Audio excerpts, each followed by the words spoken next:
Recordando que la sífilis es una enfermedad infectocontagiosa, sistémica, que está producida por el Treponema pallidum, que es una bacteria espiralada, móvil, anaerobia y que se multiplica cada 30 horas.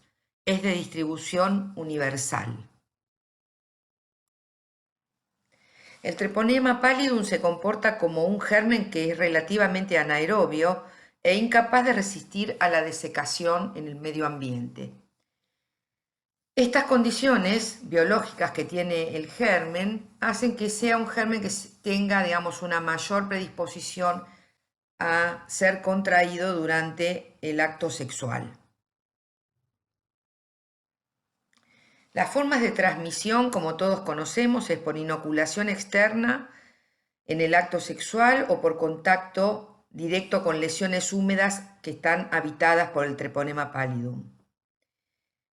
También, como en el caso de esta clase, que vamos a hablar de sífilis congénita, la adquisición es a través del pasaje transplacentario a partir de una embarazada infectada. También, en menor medida en esta época, a través de transfusiones de sangre y hemoderivados, o en los casos que están más como discutidos, de acuerdo a algunas escuelas, a través de los fomites. ¿Y por qué está discutido? Porque algunas, en la literatura sajona, prácticamente consideran que por las características del germen, como ya les comentaba, este germen es prácticamente imposible de adquirirlo en un material que no sea húmedo, fresco, o que haya tenido, digamos, posibilidad de haber sido desecado en el medio ambiente.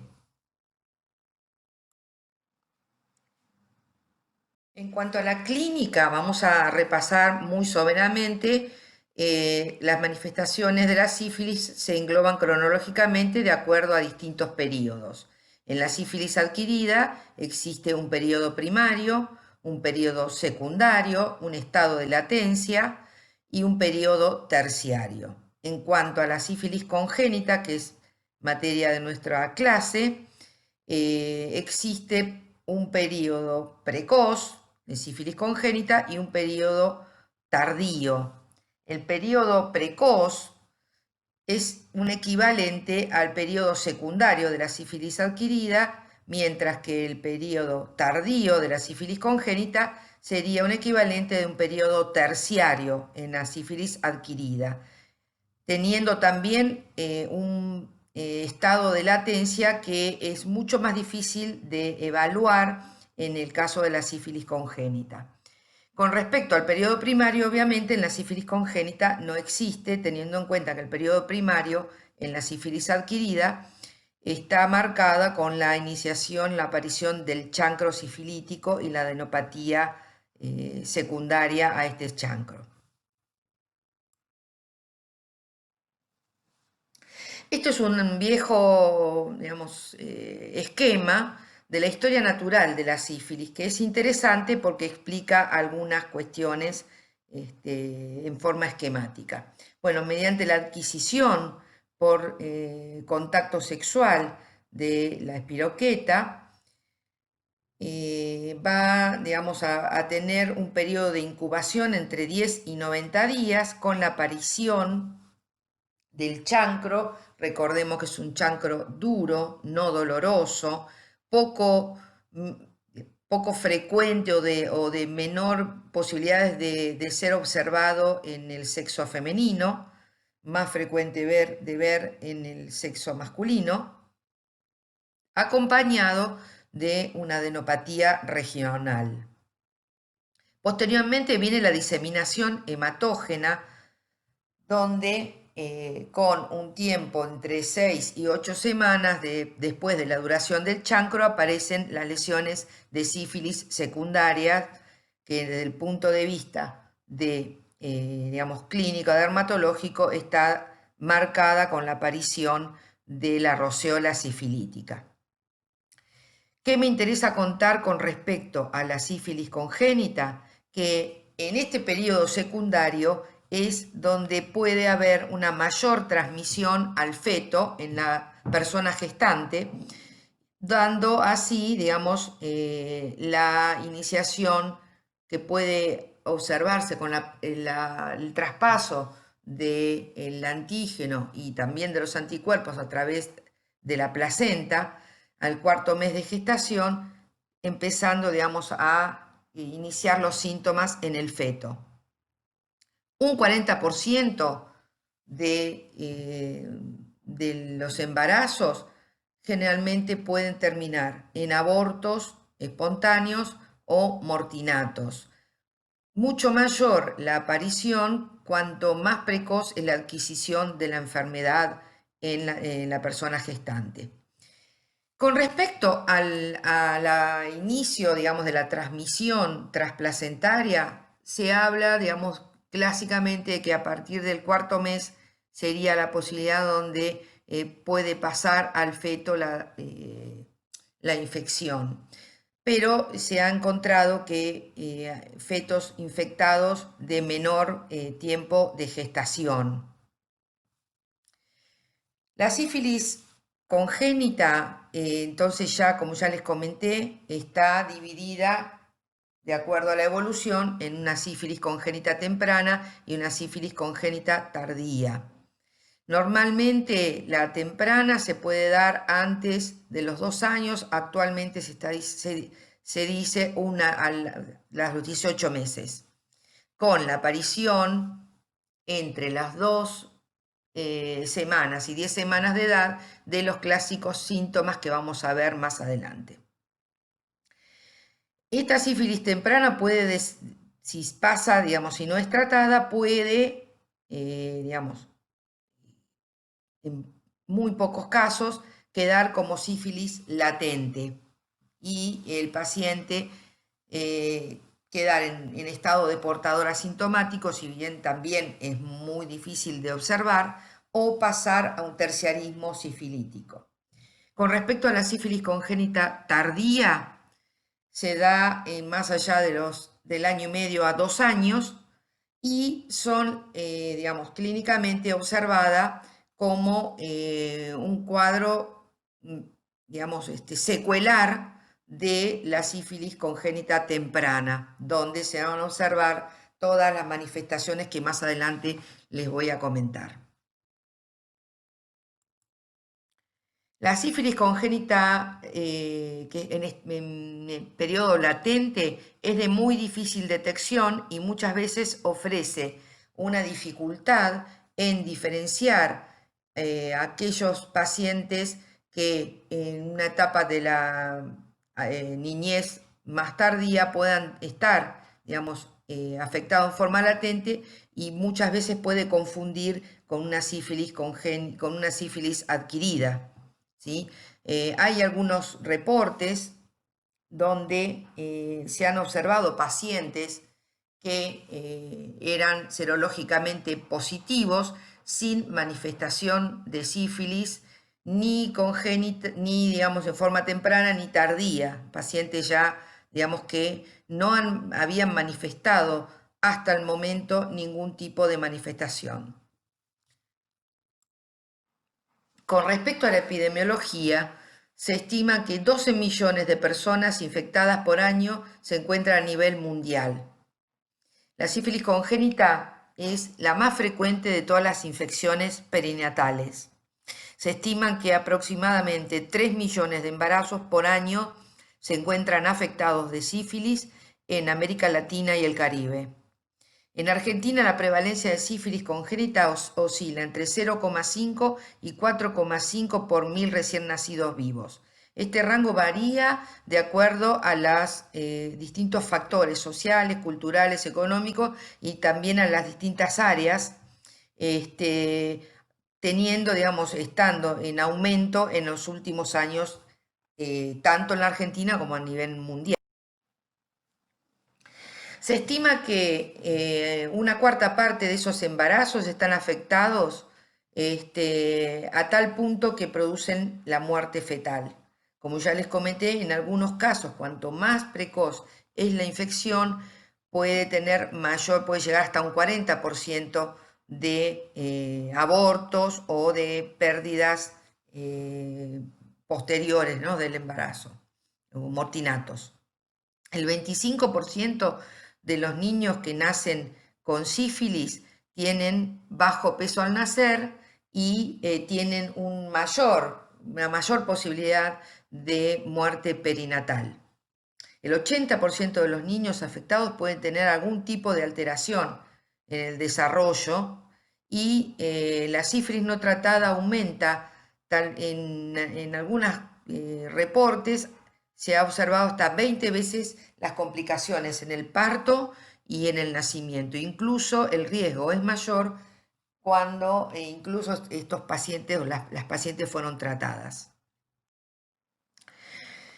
En América Latina y el Caribe se estima que existen 100.000 mortinatos por año que están atribuidos a la sífilis congénita. La Organización Mundial de la Salud con la OPS lanzó un plan de prevención allá por el 2010 y se volvió a renovar para los años 2016 a 2021 porque no han podido cumplir con los objetivos programáticos del programa de desaparición de la sífilis congénita. El plan es disminuir la sífilis congénita a 0,5 casos por 1.000 recién nacidos. ¿Qué objetivos tiene este plan programático que se renovó en el 2016? Que exista un 95 o más por ciento de cobertura de atención prenatal y de parto hospitalarios en los países de Latinoamérica y el Caribe. Un test de detección de sífilis y HIV en embarazada que puedan superar el 95%. El tratamiento de todos los casos detectados de sífilis y reducir las necesidades insatisfechas de planificación familiar en aproximadamente menos del 10% de las familias. El único país que cumplió con los objetivos programáticos de la OPS fue Cuba en el 2015, seguido posteriormente por Bielorrusia y Tailandia. Tengamos en cuenta que mientras Cuba en América cumplía con esos puntos programáticos que ya les comenté, el resto de los países, 37 exactamente, presentaron un número total de 22.800 casos registrados de sífilis congénita y se vio prácticamente un aumento a 1,7 en nuestro país y en muchos otros países, 1,7 por 1.000 recién nacidos vivos con sífilis congénita. ¿Qué se observó en ese primer acercamiento?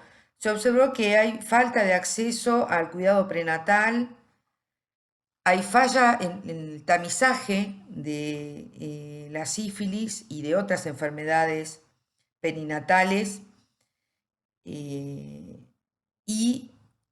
también una gran falla en la provisión del tratamiento de la sífilis. Y si bien es un tratamiento económico, muchos países distan de proveer de tratamiento gratuito a las embarazadas con sífilis. En nuestro medio, en nuestro país, nacen aproximadamente por año 750.000 a 800.000 niños por año.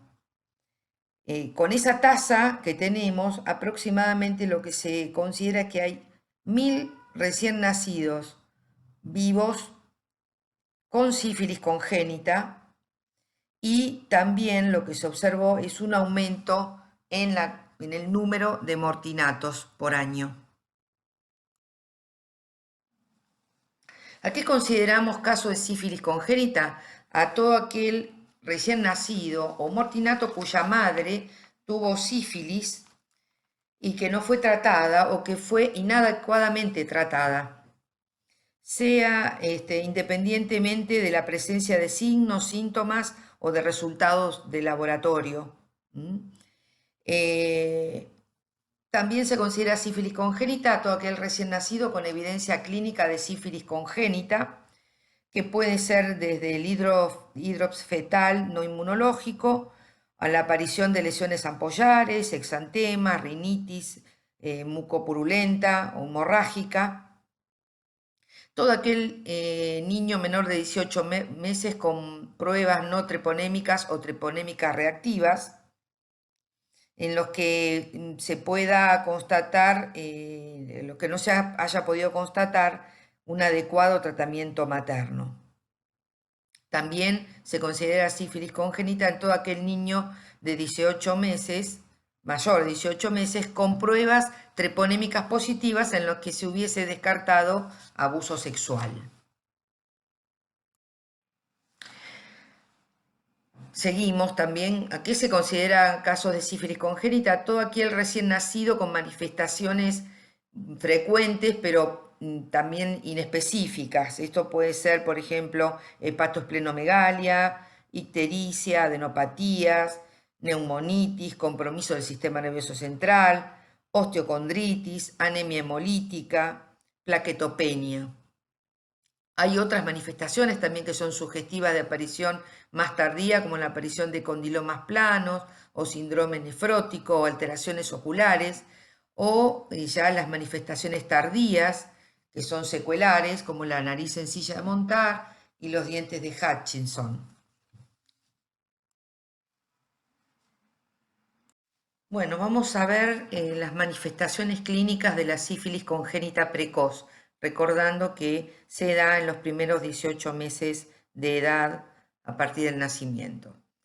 Con respecto a las lesiones, vamos a empezar con las lesiones tegumentarias. Las mucosas tal vez sean las primeras manifestaciones clínicas que se observan, recordando que la coriza hemorrágica, purulenta, la angina y la laringitis son, digamos, una característica muy frecuente y precoz de aparición en el niño recién nacido con sífilis congénita. Esa coriza hemorrágica, purulenta, genera, digamos, una cantidad importante de erosiones y de alteraciones en la mucosa nasal y el puente nasal, y que sabiendo que posteriormente, si esta manifestación y la sífilis en sí no es tratada, puede llevar a posteriormente, evolutivamente, a generar una secuela en la sífilis congénita tardía, como es la nariz en silla de montar. ¿Qué tenemos que tener en cuenta con esta coriza hemorrágica y seropurulenta y serohemorrágica? Que tiene una gran cantidad de excreción de espiroquetas, es altamente infectante. Lo mismo que tener en cuenta que a nivel peribucal existen importantes lesiones como las ragadíes, keilitis muy marcada y la presencia de una angina con laringitis que le da al llanto del niño una característica muy particular.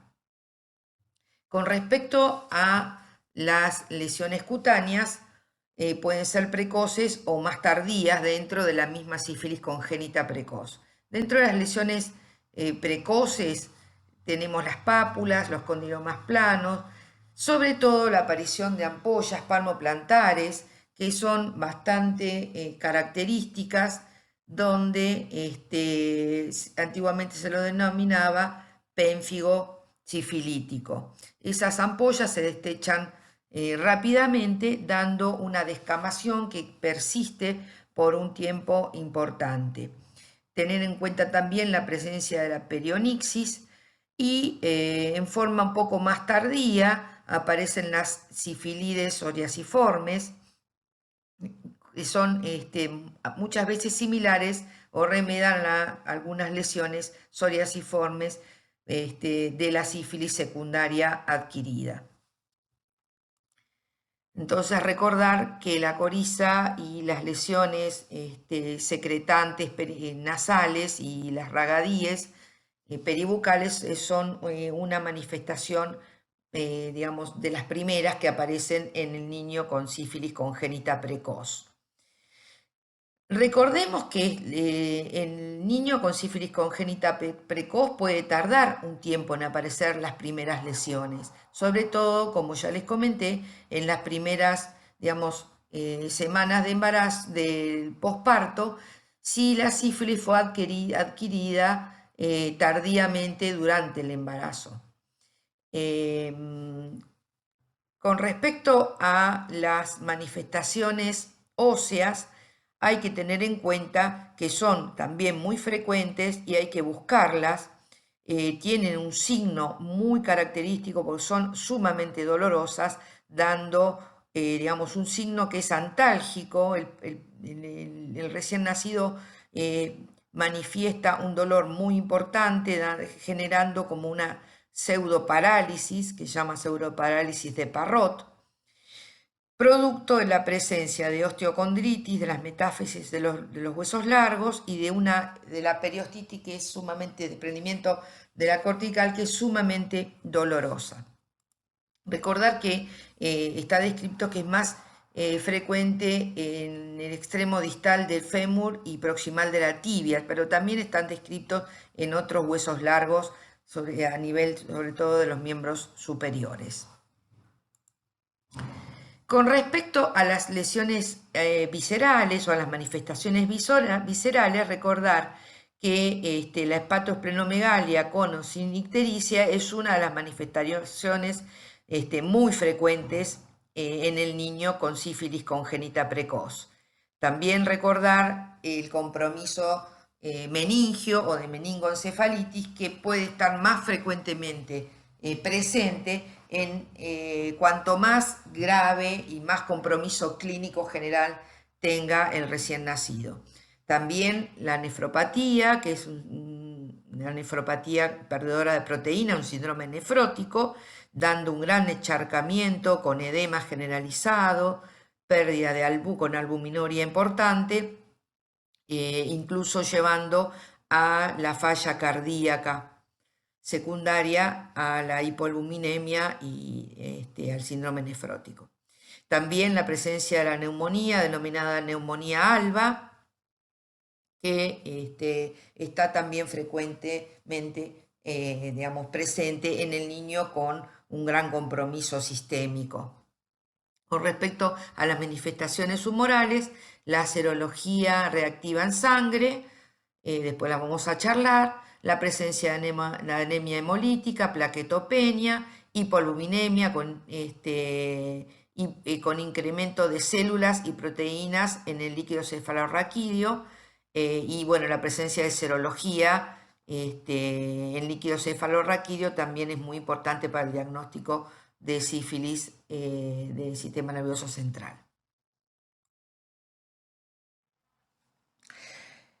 Bueno, para contarles, más que nada, ver algunas imágenes, esta importante descamación donde ya se desprendieron esas ampollas. Miren este desprendimiento epidérmico, el amplio compromiso palmoplantar, la perionixis, la rinorrea, fíjense, importante, serohemática, las ragadíes, el compromiso peribucal.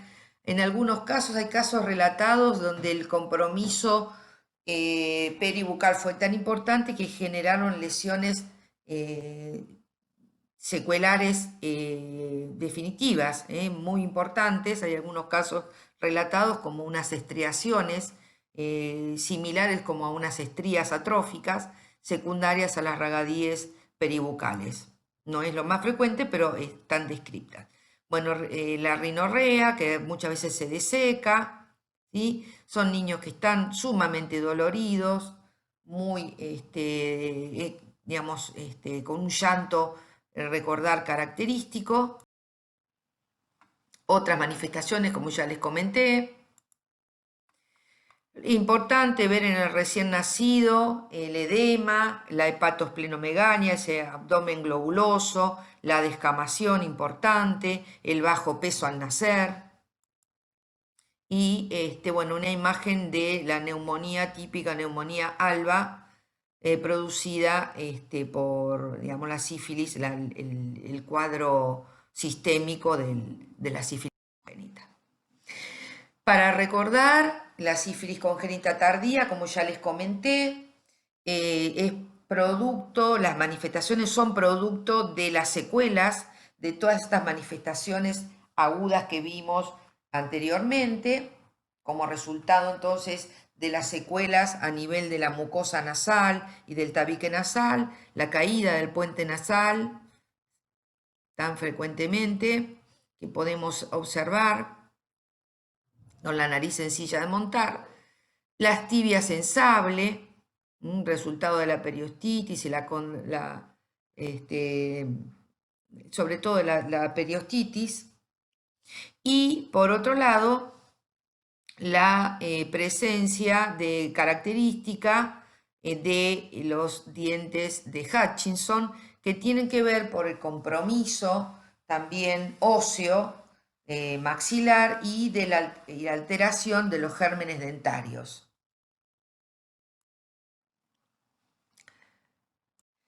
Con respecto a las pruebas de laboratorio, que ya todos conocemos, vamos a repasar algunas cuestiones. Tenemos las pruebas no treponémicas, dentro de las cuales las que más conocemos, la BDRL, con su sigla en inglés, que es una técnica de floculación que se utiliza el antígeno que es la cardiolipina para detectar anticuerpos antitreponémicos inespecíficos producidos por el individuo. También tenemos la reacción plasmática rápida, la RPR, que tiene un agregado de partículas de carbón y que tiene una lectura macroscópica, a diferencia de la BDRL que tiene lectura microscópica. La RPR, al tener un agregado de partículas de carbón, la lectura es a nivel macroscópico. De todos modos, cabe aclarar que la BDRL es la única prueba validada hasta el presente para ser utilizada en el líquido, en la detección de sífilis en el líquido cefalorraquídeo. Bueno, estas pruebas no treponémicas son pruebas de tamizaje en la población para detección a gran escala de distintas enfermedades, como en este caso, obviamente, la sífilis. Tienen una gran sensibilidad, pero una baja especificidad. Quiere decir que presentan falsos positivos y también falsos negativos. Después vamos a hablar un poquito cada una de estas cosas. Con respecto a que estas pruebas se van a utilizar, digamos, en distintas diluciones, ¿sí? Por eso lo vamos a informar de acuerdo al tipo de dilución, 1 en 2, 1 en 4, y la positividad a partir de 1 en 8 o 8 DILs, o 1 en 16 o 16 DILs, y así sucesivamente. Estas pruebas son útiles para el seguimiento de la respuesta al tratamiento y pueden negativizar con un tratamiento adecuado, sobre todo negativizándose por completo en los primeros estadios de la enfermedad. Puede también en muchos casos quedar una cicatriz serológica que generalmente es de un DILS. Con respecto a las pruebas treponémicas, las que tenemos a disposición son pruebas de aglutinación de partículas para treponema pallidum, que generalmente las más frecuentes pueden ser la microhemaglutinación o la inmunofluorescencia, la FTA-ABS. Estas pruebas generalmente son pruebas que son confirmatorias y complementarias con las pruebas no treponémicas. Se van a medir, a diferencia de las pruebas no treponémicas, que son de acuerdo a, digamos, a un índice cuantitativo. Estas pruebas no se informan con un índice cuantitativo, sino cualitativamente, reactivas o no reactivas. Y como, digamos, a diferencia de las primeras que les comenté, no son útiles para el seguimiento de la respuesta porque quedan de por vida, ya que son antígenos específicos para la sífilis. No, por lo tanto, no se van a negativizar después del tratamiento. Entonces, ¿qué es lo que tenemos que tener en cuenta, digamos, para la interpretación serológica?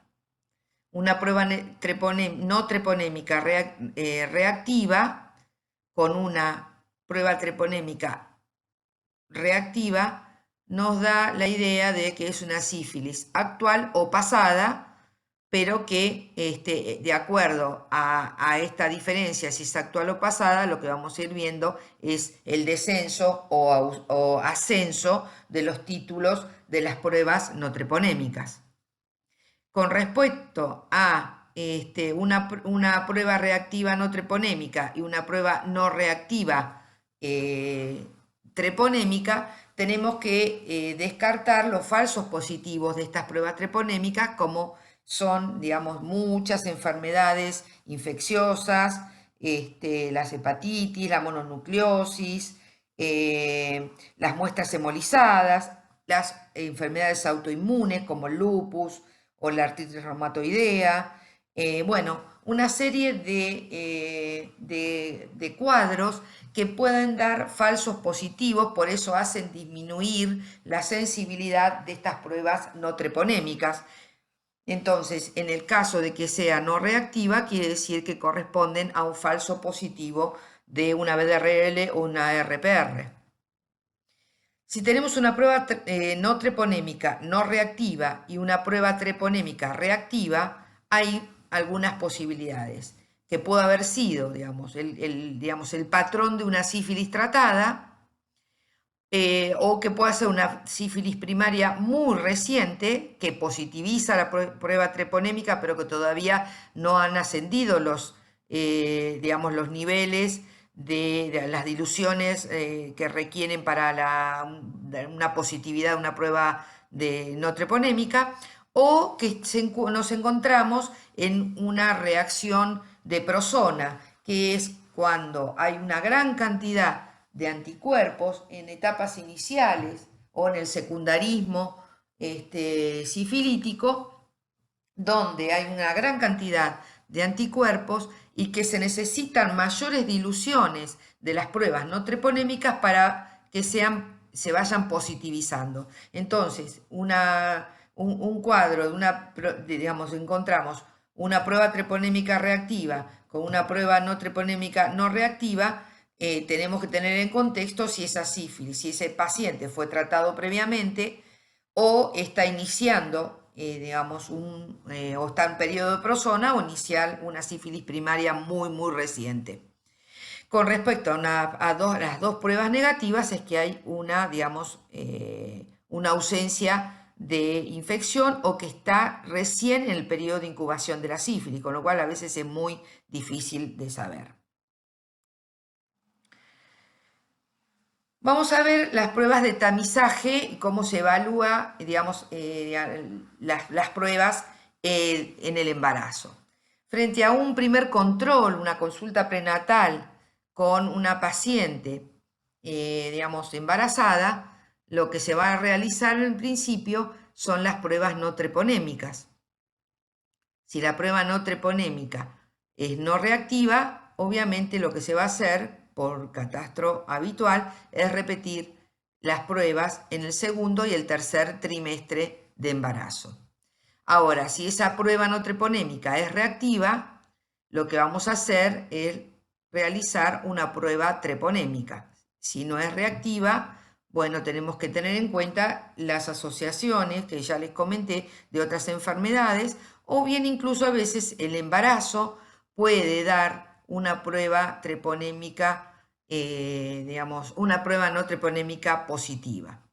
Si la prueba treponémica es reactiva, lo que vamos a hacer es, certificar el diagnóstico de sífilis y va a iniciar el tratamiento para sífilis con control de la pareja sexual.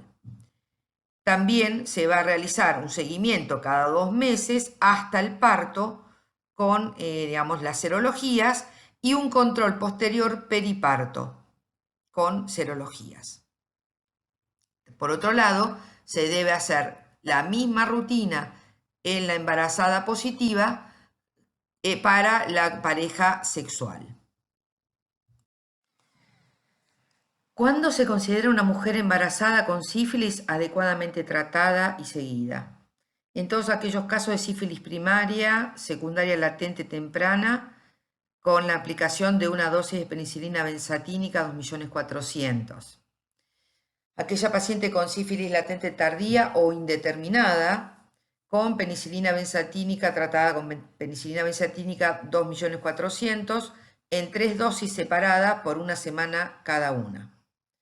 Cuando tiene control de pruebas no treponémicas cada 2 meses y tiene títulos, estables o en descenso. Entonces se consideran normales los títulos de BRL que permanecen estables durante los primeros 3 meses de tratamiento y que luego comienzan a descender. Les voy a presentar un caso de nuestro hospital, una paciente de sexo femenino, 4 meses de edad, cuyo motivo de consulta era el control de salud en una paciente con epidermolisis ampollar. Como antecedentes obstétricos, el antecedente de un embarazo controlado, madre BRL positiva en el segundo trimestre, recibe tratamiento con penicilina intramuscular 3 dosis, la última 3 meses previos al parto. La madre en el momento del parto presentaba 2 DILs, supuestamente con descenso de los niveles de BDRL. La madre tenía como antecedente un cuadro de epidermolisis ampollar, en seguimiento en nuestro hospital. Se arribó el diagnóstico de epidermolisis ampollar con pigmentación moteada con esta, mutación en este gen. En el nacimiento presenta lesiones ampollares en las manos y en los pies y se asume como el cuadro de epidermolisis ampollar por antecedentes de la madre y de la abuela con la misma patología. La serología para sífilis estaba en descenso, como ya les comenté, de 32 DILs a 2 DILs en el momento del parto. Se le realiza serología y estudios de líquido cefalorraquídeo a la niña que fueron negativas. Se aplica penicilina intramuscular única dosis y se le da alta médica. A los 4 meses concurre a control al servicio de parasitología de nuestro hospital con serologías pareadas previas a los 2 meses de edad, posterior al nacimiento. La madre tenía una TPHA de 321 con una RPR de 1, mientras que la niña tenía una TPHA de 1 en 1280 con una RPR de 256. Era llamativo porque ya acá, no coincidía si la chica ya había tenido, un valor negativo. Bueno, acá había un valor positivo. La paciente concurre posteriormente y se vuelve a tomar una nueva muestra, evidenciándose, la TPHA seguía con los mismos valores o con la misma positividad y la RPR aumentó, a 512. Se interna para tratamiento. Clínicamente, la niña tenía algunas lesiones ampollares, producto de su enfermedad de base, un abdomen globuloso con una hepatoesplenomegalia, tenía compromiso óseo, fíjense el desprendimiento, la osteocondritis, el clásico signo en diente de sierra, la periostitis, el desprendimiento perióstico, algunas lesiones osteolíticas. A nivel de renal, la paciente presentaba también un síndrome nefrótico que quedó en estudio, probablemente secundario a la sífilis que presentaba. Tenía hematíes 25 a 30 por campo con una proteinuria de una cruz. En el examen de huesos largos tenía periostitis, desprendimiento de la cortical, tenía fondo de ojos normal, valoración audiológica normal, ecocardiografía normal, con hepatosplenomegalia, perdón, y una ecografía cerebral normal. Bueno, la paciente se interna y se inicia tratamiento con penicilina sódica 200.000 unidades por kilo y por día durante 14 días con una buena respuesta terapéutica. También, digamos, se aportó sulfato ferroso 6 miligramos kilo día vía oral. ¿Cómo vamos a hacer el seguimiento de los recién nacidos con madres con pruebas no treponémicas positivas? Obviamente se realiza un exhaustivo examen físico y pruebas no treponémicas en el recién nacido.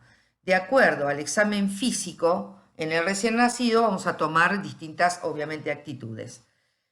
Si tenemos un examen físico normal o si tenemos un examen físico anormal. En el caso de tener un examen físico anormal, encontrando, digamos, signos y síntomas de sífilis congénita, como ya los que venimos comentando, se le hace, digamos, un estudio de laboratorio, hemograma, hepatograma, sedimento de orina, bueno, todo lo que nosotros venimos comentando.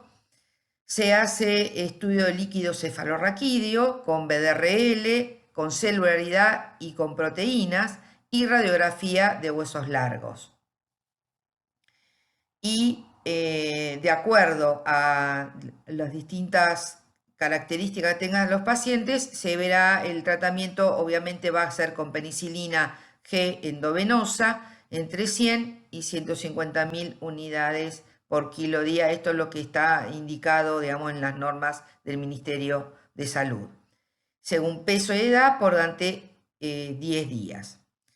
El seguimiento va a ser con BDRL a los 3, 6 y 12 meses y el estudio líquido cefalorraquídeo a los 6 meses si el previo fue anormal.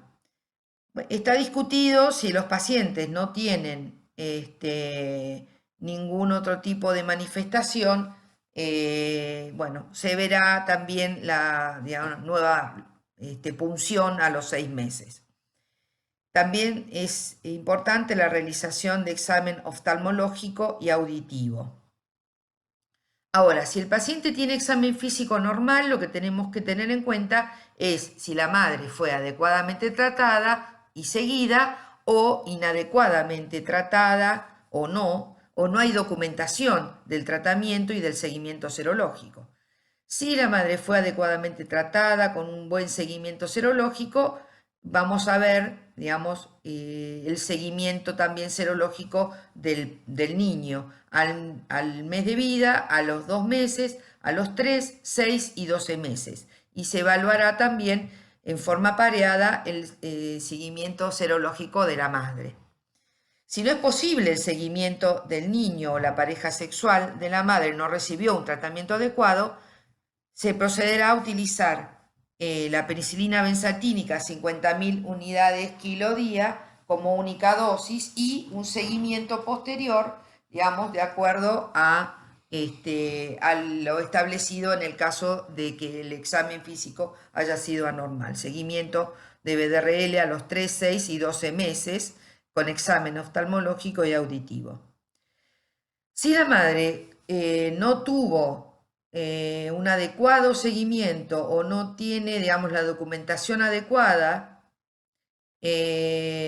con una prueba no treponémica negativa, se medica también con penicilina benzatínica, 50.000 unidades kilo, dosis única. Con una prueba treponémica positiva, se hace todo el estudio como si tuviera un examen físico anormal. Si el laboratorio es normal, se medica con penicilina benzatínica de la misma manera como ya les comenté. si el laboratorio, ya sea la BDRL en líquido cefalorraquídeo, o alteraciones en los huesos largos, o alteraciones en el hemograma, el hepatograma, o sea que sea un examen, digamos, anormal desde el punto de vista laboratorial, vamos a proceder de la misma manera que si el examen físico fuera anormal. Se medica con penicilina endovenosa 100.000 unidades a 150.000 unidades kilodía, según peso y edad, por 10 días. Y el seguimiento posterior, como ya les comenté anteriormente.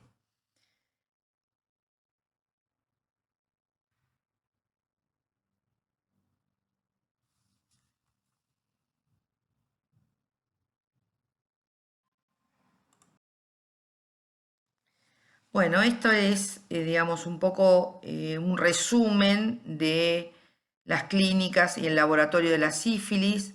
Recordemos que es una patología que se encuentra en aumento, que no, a pesar de los programas que se instalan desde las instituciones para la detección precoz, los cambios epidemiológicos, socioculturales, son muy profundos y muy difícil de mejorar esta situación. Al contrario, está empeorando.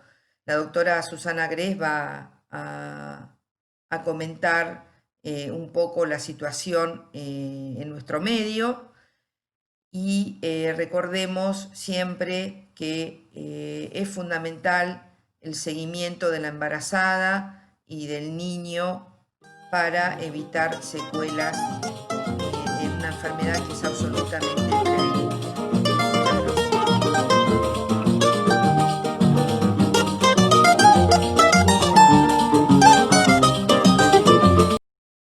Bueno, vamos a hablar de sífilis congénita. Yo les quería transmitir un poco la experiencia en nuestro hospital y compartir algunas cosas de un hospital general. Recordamos que la sífilis es una enfermedad causada por una espiroqueta, el Treponema pallidum, que por contacto directo da formas primarias y secundarias y que por vía transplacentaria puede afectar cualquier órgano, y en el embarazo es causa de aborto, muerte neonatal, muerte del lactante, parto prematuro o enfermedad sistémica conocida como sífilis congénita, que puede ser asintomática, principalmente en las primeras semanas, y que su cuadro clínico va a ser variable. Sabemos que por convención se establece como 2 años la división en sífilis congénita temprana y tardía, y que la tasa de transmisión se hace principalmente durante la fase secundaria de la enfermedad.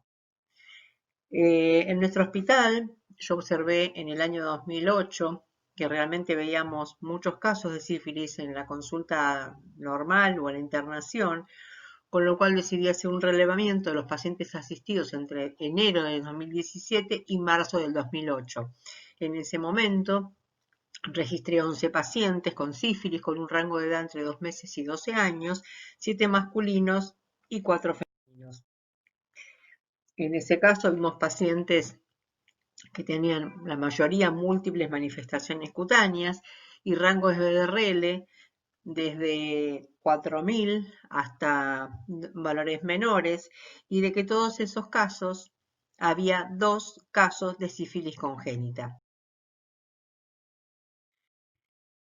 10 años después, en el año 2018, nuevamente me llamó la atención el número elevado de casos que estábamos viendo, entonces decidí hacer un relevamiento de 2017-2019, y en ese momento, buscando los datos encontrados, registré 41 casos, de los cuales 40 eran menores de 10 años. De esos 41 casos, 16 eran congénitas y había un caso de un óbito en neonatología. Cuando nosotros tenemos una sífilis congénita, claramente tenemos una embarazada con sífilis cursando su enfermedad, y entonces decidí, como el mío es un hospital pediátrico y no tenemos seguimiento de embarazos ni partos, con la doctora Fernanda Iturria, que estaba en el hospital Mi Pueblo de Varela, hacer una comparación de lo que veía en un hospital con maternidad y lo que veíamos en un hospital pediátrico. Y ellos observaron lo mismo que nosotros, que en el 2016 tenían registrados 59 casos, en el 2017 65 casos de sífilis congénita y solo en el primer semestre del 2018 ya habían superado esa cifra con 74 casos. Habían recibido tratamiento con penicilina 74 recién nacidos en ese periodo anual. Tenían un rango etario de entre 20 y 30 años, 58 de los embarazos por ciento fueron controlados y 67 eran madres multíparas. Con respecto a las manifestaciones clínicas, la hepatosplenomegalia y ascitis era la manifestación clínica más frecuente y la insuficiencia respiratoria por neumonía alba. Desde el punto de vista cutáneo, este despegamiento epidérmico generalizado, especialmente a nivel acral, era lo más común en estos pacientes con sífilis congénita. Nosotros decidimos tomar las cifras del Ministerio de Salud a ver si coincidían con lo que nosotros observábamos y vimos que en el 2010 el Ministerio de Salud tenía registrados 639 casos de sífilis congénita y en el 2017, 7 años después, 1.216, que casi duplicaba la cifra inicial. En el fines del año pasado, el 2019, se presentó los resultados de las enfermedades de transmisión sexual por el Ministerio de Salud, incluyendo la sífilis congénita, y ahí se observó entre el año 2013 y 2018 un crecimiento marcado del número de casos, dando una tasa en ese momento de 1.5 por cada 1.000 recién nacidos, lo que es una cifra alta. Bueno, vamos a compartir con ustedes un caso del Hospital Mi Pueblo de Florencio Varela. Es una paciente de 18 años, primigesta, un recién nacido de 2 kilos 230 gramos, con una cesárea programada, que recibió 2 dosis de modulación pulmonar fetal, tiene una serología para BDRL que no consta, un embarazo parcialmente controlado. El paciente nace en regular estado general, requiere asistencia respiratoria e ingresa a cuidados intensivos para asistencia respiratoria mecánica y tratar de compensar.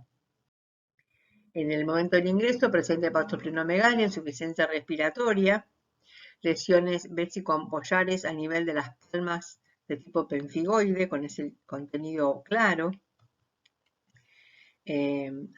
Acral, como se ven bien en estas fotos, con este desplegamiento epidérmico y lesiones muy marcadas.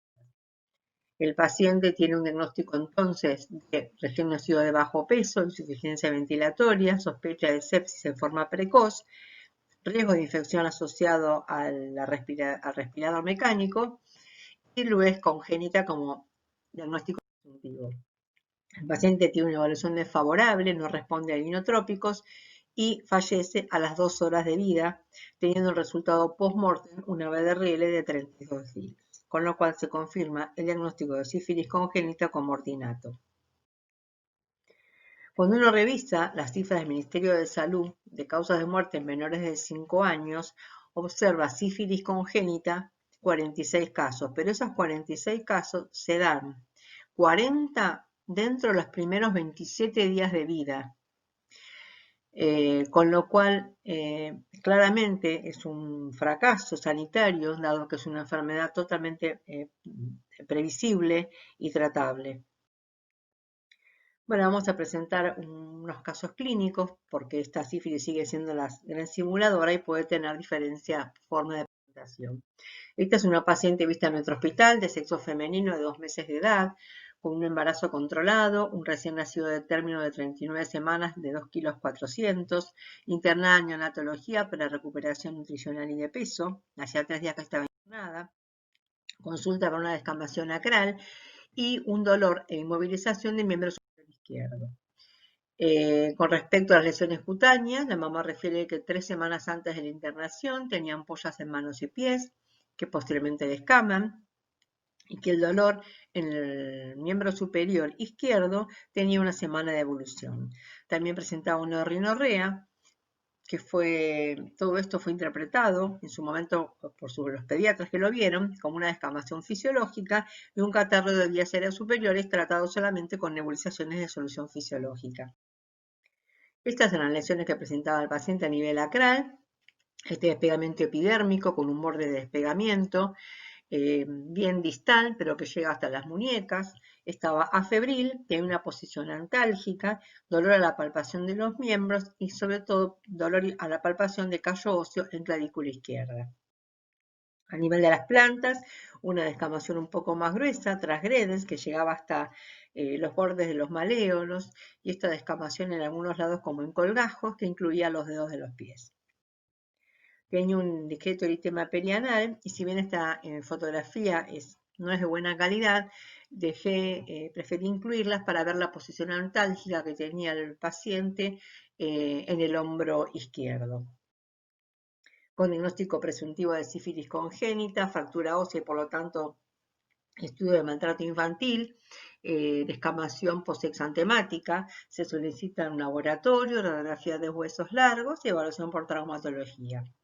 Y aquí se observa como datos importantes, desprendimiento perióstico y ensanchamiento metafisario distal a nivel de húmero, cúbito y radio izquierdo, tibia y peroné bilateral. Tiene una anemia con una hemoglobina de 8,5 y una eritrosedimentación de 40 con una BRL 256 DILS, con un estudio troponémico positivo.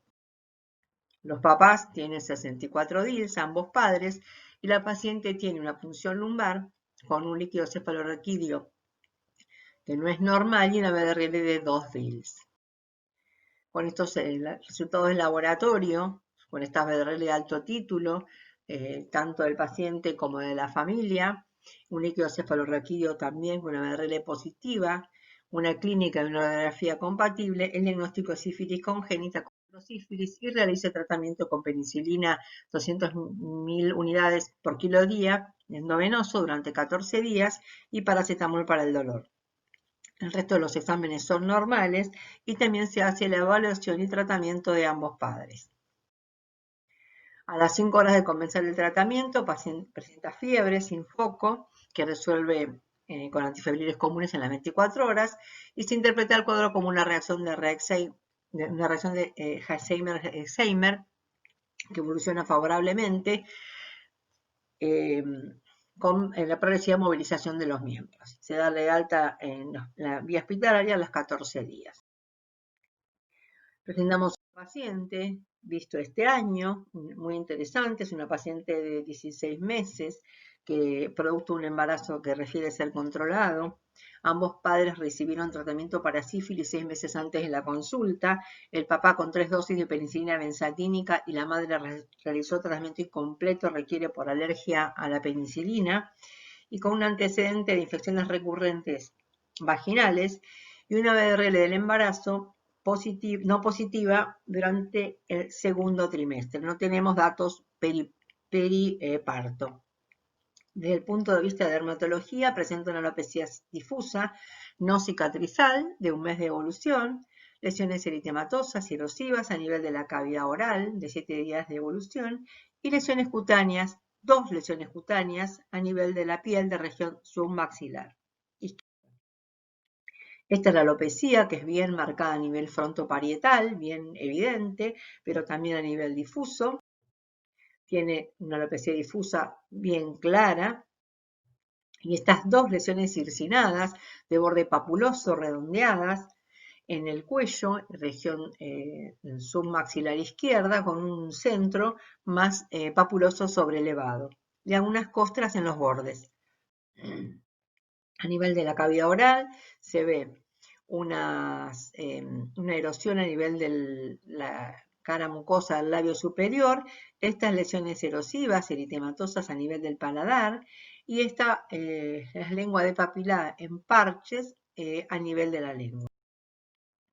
Con diagnóstico presuntivo de sífilis congénita, sífilis elegante, sífilis adquirida, tinea corporal u otros, se pide la internación, se solicita todo el laboratorio y los estudios hepatograma de huesos largos, ecografía y serología, se realiza la valoración por oftalmología, infectología y violencia familiar, y se recibe una anemia microcítica, una BDRL de 128 DILs y un líquido cefalorraquídeo, si bien era negativo, su BDRL era xantocrómico y tenía proteinorraquia, interpretado como un compromiso igual del sistema nervioso. Las ecografías y las radiografías de miembros superiores fueron normales, de miembros inferiores fueron normales, y a nivel de miembros inferiores se ve en tercio medio inferior de diáfisis, de radios, a predominio izquierdo, un aumento de la densidad ósea y un despegamiento del periósteo en forma bilateral. Realiza el catastro familiar, ambos padres son BDRL positivo en 4 DILs.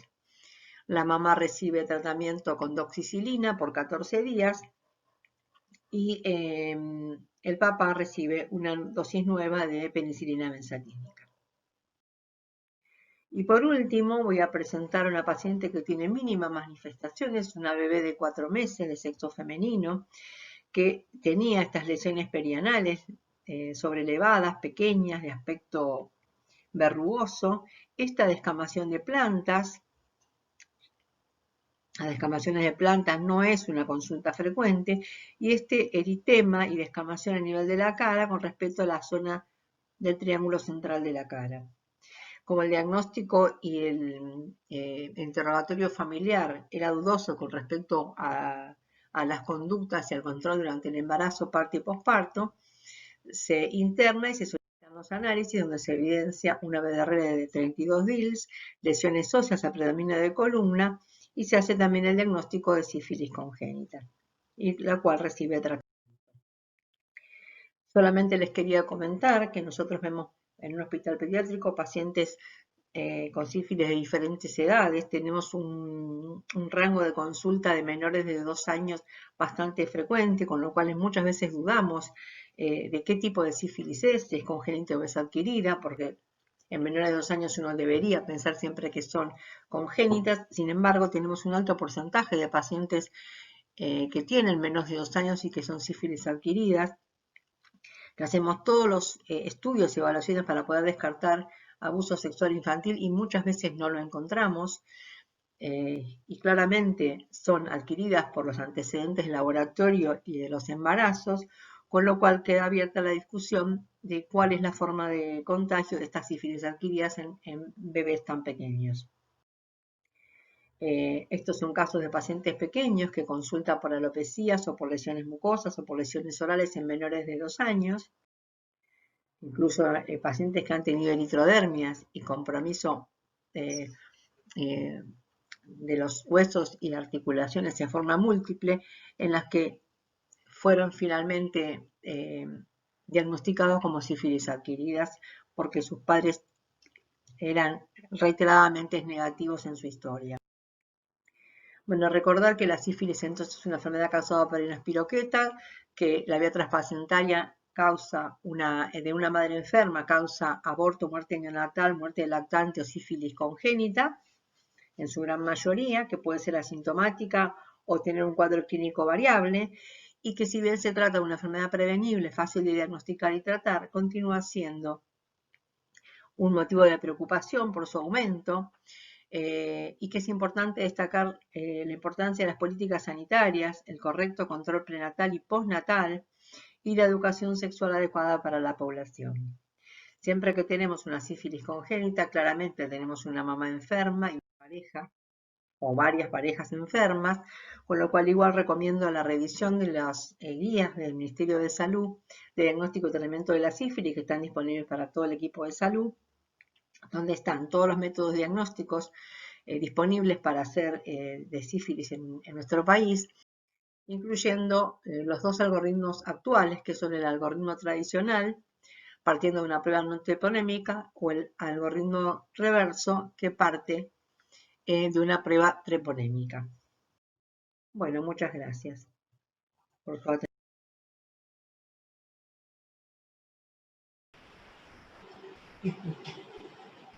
Bueno, gracias Susana. No sé si querés, hay una pregunta con respecto a tu último slide de esto de la gente no entendió bien si es tratamiento invertido o esquema invertido de diagnóstico. Diagnóstico. No, Por, es diagnóstico, eso yo lo aclaré por el chat. por Es eso, lo que ya Susana sé recién, que por el es una chat el tema es respuesta. que hay varias personas que hacen por ahí la misma pregunta, entonces por ahí estaría bien explicarlo en vivo con audio para todos. El tema es así, digamos, normalmente nosotros hacemos digamos, el diagnóstico con una prueba no treponémica reactiva y con esa prueba treponémica se garantiza el diagnóstico con una prueba treponémica positiva. O sea, partimos de una prueba no treponémica, si es reactiva, confirmamos con la prueba treponémica. En el caso del algoritmo inverso, se empieza con una prueba treponémica directamente, con una FTA o con otras, o con la microhemoaglutinación, y a partir de la positividad de esta, se piden las pruebas no treponémicas.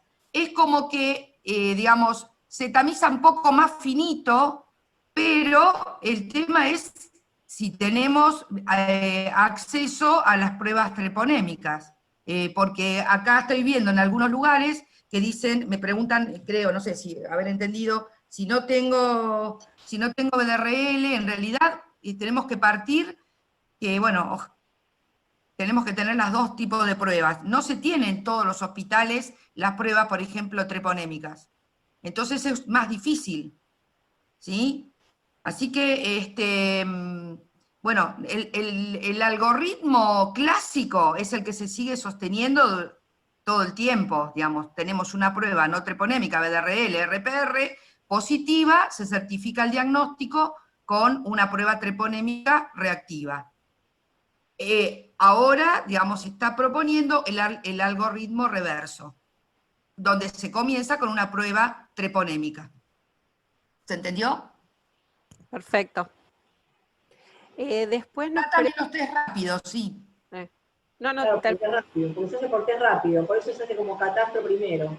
En algunos centros periféricos tienen ya catastro para hacer el test rápido, entonces se hace un primer screening y después lo van más fino, pero cuentan en muchos lugares de la ciudad, por ejemplo, en centros periféricos, con este test rápido para síntomas. Con lo cual, facilita en el momento que ya no haya que sacarle sangre, es todo más rápido, entonces ya te da una primera idea. Pero no está disponible, por ejemplo, en los hospitales en general. No, claro.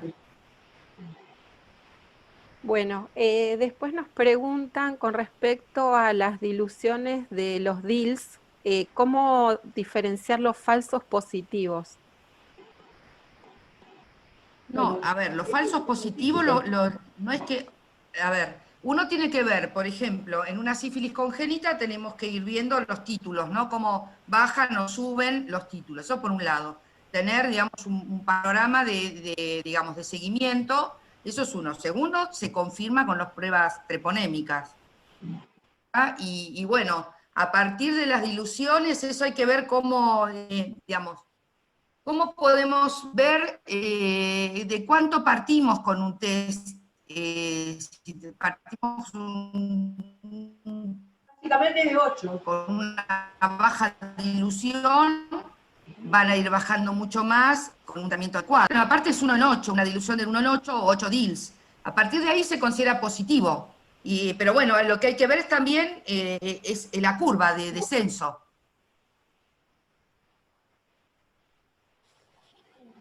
Muy bien. Se toma 8 y se hace una curva. Por eso es tan importante la BDRL, que aunque no es específica, nos permite la posibilidad de cuantificarla. Al cuantificarla nos permite el seguimiento en el tiempo también. Eso es lo que, claro, eso es fundamental. Nosotros tenemos que pedir, es fundamental, a pesar de que el Ministerio de Salud dice que los laboratorios, aunque un médico se equivoque y diga que ponga BDRL sola y no especifique cuantitativa, la tienen que hacer cuantitativa, en realidad nosotros tenemos que acostumbrarnos a pedir la BDRL cuantitativa. ¿Sí? Es fundamental. Y bueno, una dilución 1 en 8, a partir de ahí se considera positiva. Yo tenía la fotito que, bueno, por apurada no lo mostré, que estaban las positividades de las BDRLs, a partir de 1 en 8, 1 en 16, 1 en 32, bueno, se van aumentando las diluciones. Pero el tema es si, digamos, tenemos una dilución que viene en ascenso o en descenso. Para mí es fundamental, tanto en la sífilis congénita como en la adquirida, tener la evolución con el tratamiento a largo plazo, como vienen bajando las diluciones, o si se mantienen o hay una reinfección con un aumento de títulos. O sea, todo eso es todo un tema muy, no sé, como que uno lo tiene que hacer con cada paciente y cada paciente tiene su característica y bueno, ese es un seguimiento muy, muy, muy importante en los pacientes. Pero recordar siempre pedir cuantitativa en las no treponémicas, y después sabemos que las treponémicas son cualitativas, no pedimos título. Entonces, había una pregunta sobre punción lumbar, ¿no? Sí, sí. Sí, normalmente pedimos punción lumbar en sífilis menores de 2 años, porque bueno, consideramos que puede ser congénito y más frecuente que tenga compromiso del sistema nervioso. La discusión es en mayores de 2 años. Algunos infectólogos, obviamente los hospitalarios, a veces consideran que todos hay que punzarlos y otros que solamente los que tienen sintomatología. Pero a menores de 2 años sí corresponde. Sí. Muy bien. Yo quería felicitarlas a las dos, realmente por la charla muy buena, como siempre. Y quería quizás comentar algunos casos clínicos. El primero, de la nena con epidermolisis ampollar, en realidad es toda una familia. Fue el diagnóstico de BDRL positiva en el hospital de Cerdá que habían hecho el tratamiento. Y cuando viene a la consulta, viene tipo 3, 4 meses, cuando tenía la hepatomegalia, porque mientras tanto es como que estaban bien controladas y seguidas. La madre no nos dijo de la BDRL, nos dijo en ese momento, lo encontramos en los antecedentes cuando yo le encuentro la hepatomegalia y ahí fuimos empezando a rebobinar todo y realmente tenía todos los síntomas, el síndrome nefrótico, la naricita particular, en fin. Muy interesante. Lo más interesante también es entonces siempre el interrogatorio, siempre valorar la BDRL de la embarazada. He tenido casos en los cuales la BDRL dio negativa del embarazo, o sea que no se queden. Muchas veces el paciente tiene síntomas porque puede ser por el fenómeno de prosona. Me ha pasado ver, por ejemplo, una paciente de 14 años que había sido tratada un mes con para el Muguet, quizás era por la lengua en pradera cegada, después por aciclovir pensando que era un herpes, y era la lengua en pradera cegada. Y en ese momento, cuando nos consulta, tenía un caramelo en la boca. Entonces, muy dulcemente le dijo a la mamá que se lo tuviera hasta que yo la terminaba de revisar. Y la mamá se lo puso en la boca. Y así como se puso en la boca la mamá, también después tenían otros bebitos más chiquitos y también obviamente todos contagiados con BDRL positiva. Entonces, a veces la forma de contagio, si bien también las formas adquiridas y a veces en ese caso no hubo abuso, sin embargo, el contacto cercano y tener esas cosas de decir, bueno, yo te beso, yo comparto lo mío, te limpio el chupete con mi boca porque seguramente está más limpia, a veces nos pasa que también son formas y vías de contagio. Bueno, no sé. Y la otra es que cuando estuve mucho tiempo trabajando en el Paroicien, en el Hospital Paroicien, también la cantidad de sífilis era impresionante y los bebés cuando recién nacidos tenían esa forma que vos presentaste, Susana, que el paciente parecía séptico, con residuo gástrico, a lo mejor no tenía muchas manifestaciones en piel, una leve descamación muy pequeña en las plantas que nosotros ya los buscábamos a todos, ¿no? Entonces ellos hacían como vasculitis realmente vasculitis a nivel intestinal, son más fáciles de presentar a veces enterocolitis necrotizante, es decir, que tienen una lavidad muy importante, porque piensen que el treponema precisamente hace vasculitis, ¿no? Y por eso es que algunos dicen algunos asumen que los neonatos, cuando vos tenés una BDRL, es como que habría que tratarlos, y esa es la eterna discusión, como si fuera con compromiso del sistema nervioso central, porque en realidad se está formando y está por todos lados, es como que es muy discutible eso. Me acuerdo que había un bioquímico que siempre nos daba clases en el Santoyani, que para él decía, todos tendrían que asumirse como si fuera compromiso del sistema nervioso central, especialmente en las congénitas, precisamente porque en la formación y en los vasculitis que tiene es como que, bueno, está por todos lados. Así, bueno, me pareció interesante compartir esto y realmente todos los días nos asombra la sífilis, los abusos. No sé si hay alguien más que quiera compartir algo. No, yo lo que quería aprovechar es para pedirles, por favor, que pregunten las fechas de la BDRL de las embarazadas. Porque que haya hecho una BDRL en el tercer trimestre no significa que no pueda tener una sífilis congénita, porque no se la hace en periparto, cercano a la fecha de parto, o un bebé no se puede ir de alta sin BDRL, si no, no habría tantos problemas con recién nacidos que tienen sífilis congénitas, que se diagnostican tarde porque no se hacen los controles periparto. Es muy importante porque el hecho de que tenga una BDRL no sabemos en qué momento la tuvo. Y es muy importante el control de la pareja, porque cuando se hacen estudios retrospectivos se ve que las parejas no hacen los tratamientos o los hacen de forma incompleta, con lo cual a largo plazo siempre vamos a tener falla. Eso es fundamental, fundamental. Yo quería decir algo, soy Anina Máximo, aparezco como un tigre, pero soy Anina Máximo, reforzando lo que dijo Silvia y Graciela respecto de los fomites. A mí me pasó ver también una paciente que, descartado el abuso, había sido que la mamá se ponía el chupete en la boca de la nena cada vez que lo quería limpiar, y esa pensamos que fue la forma de transmisión.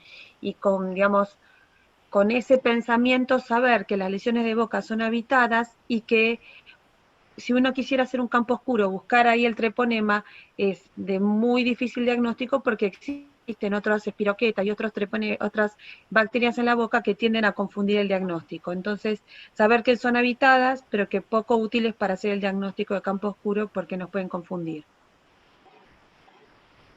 Muy bien, y siguiendo aportando, no olvidarse que sífilis es indicación, es una enfermedad de transmisión sexual y uno tiene que hacer el chequeo de todas las enfermedades adyacentes, ¿no? Porque no es la primera vez que además de sífilis tenemos un HPV o tenemos un SIDA por debajo. Entonces siempre recordar y hacer bien el estudio exhaustivo de toda la familia, ¿no?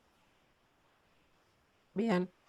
Tenemos una pregunta de antes de cómo se manejan los contagios en recién nacidos con coriza sifilítica. No, se tiene que hacer, obviamente, es el control. Generalmente la coriza es muy precoz y si se detecta la sífilis se tiene que hacer un control familiar de los contactos más cercanos con BDRL. Pero bueno, generalmente es la madre, la pareja sexual de la madre o los familiares cercanos. En realidad es muy característica la sífilis, la coriza, y es muy raro que se pase de largo, ¿no? Con lo cual uno generalmente estudia el medio familiar, de dónde, cómo está la madre, cómo está la pareja sexual de la madre. Bien, después tenemos otra pregunta con respecto al líquido cefalorraquídeo. Hay gente que dice o pregunta que cómo debemos actuar si no disponemos de la BDRL en líquido cefalorraquídeo. Lo asumimos como una neurosífilis y lo tratamos por 10 días, y si podrían indicar las dosis. Sí, yo creo que sí. Que sí, que se tiene que asumir como dijo Graciela. ¿Sí? Y la dosis es de 50, digamos, a 200.000 unidades kilodía cada 6 horas. No menos. Bien, ¿las alteraciones metafisiarias son solo de la sífilis congénita o en las sífilis adquiridas en el neonato también las podemos ver? Si es el neonato, lo va a tener una puse... sífilis congénita, ¿sí? Me hicieron acordar de otro paciente que tuve. Resulta que este paciente es un neonato y lloraba muchísimo, le habían dado la BCG y empezó con BCG-itis. Entonces primero pensaron que era BCG-itis. Después, como realmente tenía una impotencia funcional muy importante, se le hace una radiografía y demás piensa en una osteomielitis. Terminó siéndose la pseudoparálisis de Parrot de la sífilis. Es decir, pensar también cuando el chico no se mueve, si bien uno ve la BCGitis, ojo siempre pensar en sífilis. Realmente el dolor es importante. Y en esto de la sífilis congénita, es raro que un recién nacido esté resfriado, ¿no? Ustedes vieron mucho resfriado. El recién nacido es raro porque uno lo va cuidando. Entonces, cada vez que vean una coriza que persiste, un resfrío que persiste, con esa coriza así cero sanguinolenta, también pensar en sífilis. Sí, ahí vi una pregunta que decían del tema en el alta o en el periparto, la BDRL. Bueno, yo, digamos, para mí el protocolo es que todo niño que se va de alta recién nacido y madre tienen que tener BDRL negativa, por lo menos en mi época de residente era eso. O sea, no, yo ahora no estoy en un hospital con neonatólogos, pero con de neonatología, pero digamos, el protocolo es que BDRL, en madre y niño no tiene que ir negativa. Ahora, en privado, ¿qué protocolo se manejan? No sé, pero yo creo que deberían tener...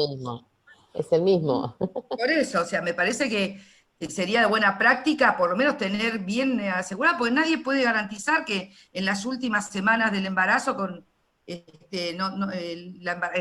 la cantidad de sífilis que hay en este momento, una embarazada no contraiga sífilis. Y aparte, tener en cuenta esto que yo les comentaba, que si se pescan una sífilis no sé, en los últimos 10 días del embarazo o los últimos meses del embarazo, 15 días, te pueden haber síntomas más solapados. Entonces es importante tener una BDRL periparto para tener por lo menos una idea. Me parece que es fundamental eso para mí. Bien, Susana, nos preguntan en el último caso que tenía las lesiones perianales, ¿cómo hacer para diferenciar una sífilis congénita de la adquirida por abuso sexual? El último caso, las lesiones eran de sífilis que tenían perianales que parecían por HPV, pero en realidad se fueron con el tratamiento de la sífilis. Y en realidad si tiene 4 meses, lo más probable es que fuera congénita. Con esta discusión de la adquirida accidental que estamos viendo bastante y lo podemos explicar, pero 4 meses con lesiones plantares y estas lesiones perianales, lo más probable era que fuera la sífilis congénita. Después obviamente se hace el estudio de la familia. Nosotros que somos muy desconfiados pedimos estudio de los padres, de los hermanos, de los abuelos, porque ahí por ahí nos encontramos, tenemos internado un paciente ahora con una sífilis con mucha manifestación, con sífilis elegantes en el cuello, lesiones palmoplantares, y 1 año y 4 meses. Entonces claramente pensábamos que es congénita. Y ya estudiamos a los ambos padres y son negativos de todas las formas que hay, y tiene una hermana de 18 años que tiene una BRD de 64 días. Así que seguramente es adquirida por alguna forma que estaremos viendo si será por abuso o será una forma de las llamadas accidentales que estamos viendo con relativamente bastante frecuente. Pero por la edad claramente pensábamos que era congénita, ya estábamos seguros que era congénita. Y sin embargo hay una hermana de 18 años que tiene una BRD que está cursando una sífilis en este momento. Entonces, bueno, es un poco toda la familia que hay que cuidar. Claro. Bueno, tengo otra pregunta más. ¿Cómo se manejan los títulos bajos, pero en ascenso, con respecto a una sífilis anterior tratada en otro embarazo y cuándo se considera la cicatriz serológica?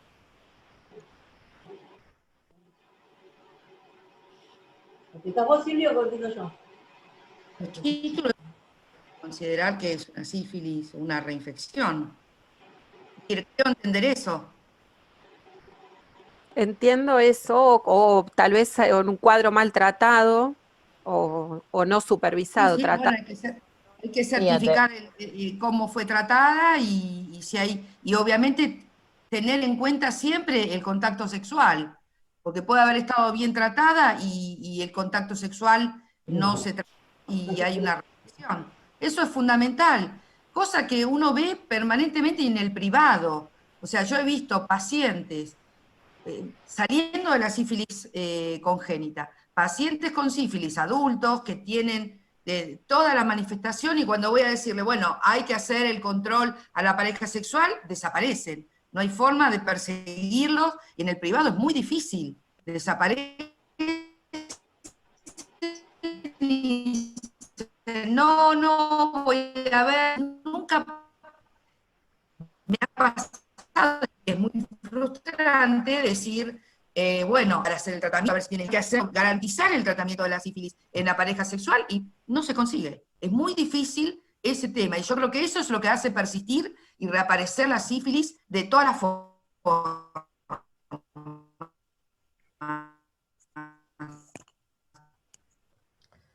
Sí, realmente, Porque no se tratan adecuadamente, fue bien, va aumentando, tenemos que ver de dónde viene el foco nuevamente. sí, recordemos la precocidad sexual ahora, ¿no? Siempre me acuerdo, es de todos los días, pacientes que vienen de 12 años con lesiones y decís, pero tenés una sífilis y no te cuidaste, ¿no? Y así como le pregunté a un paciente, un varoncito, creo que no sé, no llegaba a los 12 años, y le dije, ¿vos tuviste relaciones sexuales?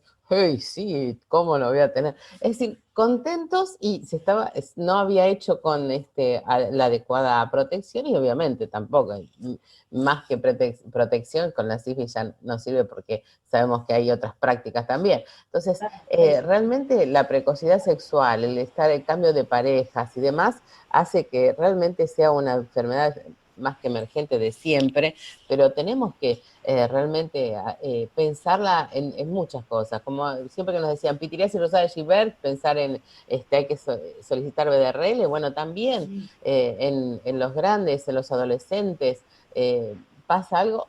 Mirá vos el paciente que tuvo una eritrodermia, ¿quién iba a pensar que iba a ser por una BDRL, no? Cuando nosotros vemos reactivo, decir, bueno, eritrodermia por dermatitis atópica, por esto, y sin embargo la BDRL siempre está, como dicen, la eterna simuladora, ¿no?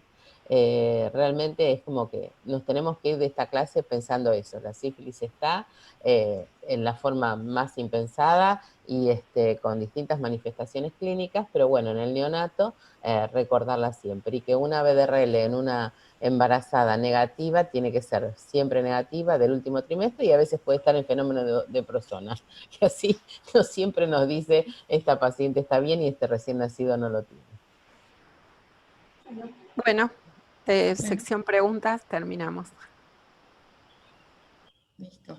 Recuerden que también está el infectólogo, cuando tenemos dudas y miedos, recuerden de la multidisciplina, y entonces así nos ayuda también a valorar. No estamos de acuerdo, pero bueno. Yo tengo, si me permiten, tengo una pregunta-comentario para hacer. Primero el comentario, es al revés, comentario-pregunta. Feliz por lo que escuché, estuvo muy bueno. Gracias Silvia, gracias Susana. Y para las tres es la pregunta ahora. Ya sabemos que estamos en la Argentina y sabemos las dificultades que tenemos para que la medicina asistencial se transforme en una buena medicina sanitaria. ¿Qué noticias tienen ustedes del seguimiento serológico, del seguimiento de los contactos, de la pesquisa de los casos dudosos? ¿Qué se hace con el post-tratamiento? ¿Se hace algo? ¿El servicio social funciona como corresponde? Cuéntenos algo de eso. Y está difícil la cosa. Está muy difícil, vos sabés que está desbordado el servicio social, está desbordado. Yo recuerdo en la época que, no sé, que uno era residente, tenía una social que se dedicaba a seguir los pacientes con sífilis, otro con tuberculosis, otro con...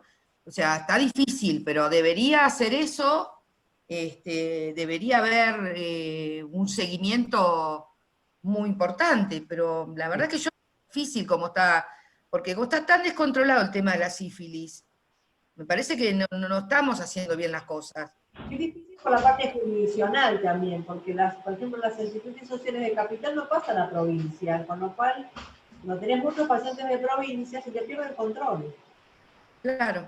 Pueden meterse en la jurisdicción de provincia de Buenos Aires, por ejemplo, entonces se nos termina el control, es muy difícil continuar el control fuera del ámbito del hospital, por ejemplo, el Capital Federal. Ya pasa a ser provincia y tiene otro control, entonces ahí un poco los pierde. Igualmente yo les aconsejo a todos, bueno, esto ya lo saben, ¿no? Bien agendar todos los datos de teléfono, domicilio y demás y decir, mira, si vos no venís al control, yo te voy a buscar, porque esto es muy importante, ¿no? Realmente, porque si después hay un problema legalmente, como vos, el paciente no es médico, te dicen, pero usted sabe que usted es la médica y tiene que hacer el seguimiento, es decir, que son una enfermedad infectocontagiosa que lo tenemos que seguir adecuadamente, y si no, a veces se los manda y se los cita, o por servicio social, o por policía, o por bomberos, digamos, uno es el responsable una vez que hizo el diagnóstico del seguimiento, ¿no? Eso sí, y se puede lograr. Y que eso quede registrado en la historia clínica, el trabajo del médico en cuanto Sí, sí, sí. a cubrir la intención del registro y el Sí, seguimiento. totalmente, porque si después hay un problema, te citan, te citan legalmente y demás. Ha pasado en todos los casos de abuso, en todos los casos de sífilis, lo que fuera, si hay un problema, van a citar al médico tratante, que así y eso no lo podemos saber. No podemos saber en qué situación está esa familia, por ejemplo, en particular, y en qué deriva. Que así es muy bueno tener datos de documento, domicilio, teléfono. Uno hace el control con el servicio social, le avisa, le habla muy bien, digamos, a la familia. Es muy importante la relación médico-paciente, y saber que si no tiene plata, veremos cómo se hace, pero el control hay que hacerlo en el lugar más cercano, se deja Es contactado. bastante difícil, Graciela, hacerlo a nivel privado. A nivel privado es muy difícil hacer el control viéndolo. Es muy Pero difícil inténtenlo. para las parejas, es muy difícil. Es muy difícil. Sí, eso siempre tenemos esos. Yo nunca me olvidé que también, y lo mismo pasa, porque son enfermedades que no le van a decir a la mamá o al papá tengo sífilis. A veces lo hacen a conciencia y hacen el estudio de toda la familia, y a veces lo ocultan, como pasa cuando decimos tenemos sarna, no voy a decir que tengo sarna. Y nos ha pasado muchas veces.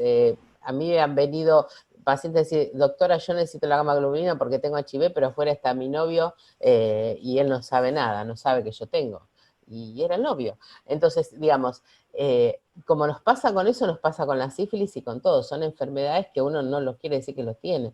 Pero bueno, tenemos que luchar contra eso y hacer un control adecuado dentro de lo posible, ¿no? No sé, doctor Máximo, ¿y usted con su experiencia? No, está bien. Mi experiencia es muy pobre en sífilis congénita, porque ya lo dijo Silvia, lo dijo Susana, nosotros no tenemos maternidad, entonces los chicos que recibimos, los que he tenido oportunidad de ver, son sífilis de segunda mano o de tercera mano, pero nunca el recién nacido, que eso vos viste, Graciela, montones, o sea, nadie mejor que vos para hablar de esto. Ahora, que creo definitivamente que hay que crear conciencia, porque yo aprendí desde las épocas de estudiante a tenerle mucho respeto al treponema, y sabemos que la persona no diagnosticada, la persona que oculta síntomas, está desparramando el treponema por todos sus contactos. Entonces, ese es un tema, crear conciencia, eso nos toca a nosotros, a todo nivel, los que están hablando y los que estamos escuchando, crear conciencia para que si tenemos conciencia sanitaria, algún día se va a controlar de vuelta mejor esto, como alguna vez estuvo. Bueno, perfecto. Damos las gracias a la doctora Silvia de Francesco, a la doctora Susana Grez por el trabajo y la voluntad de aprender la tecnología. Disculpen las dificultades en el sonido, estamos todos innovando en este nuevo mundo.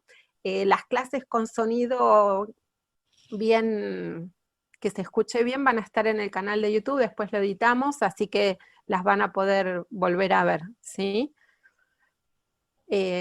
Bueno, Graciela, no sé si querés saludar, así damos la Bueno, despedida. estoy como siempre muy contenta. Ahora sigo contenta hasta la semana que viene. Vamos a ver qué nos viene la semana que viene. Los dejo en suspensos a todos ustedes. Realmente contenta por esta brillante clase, con muchas felicitaciones de todos.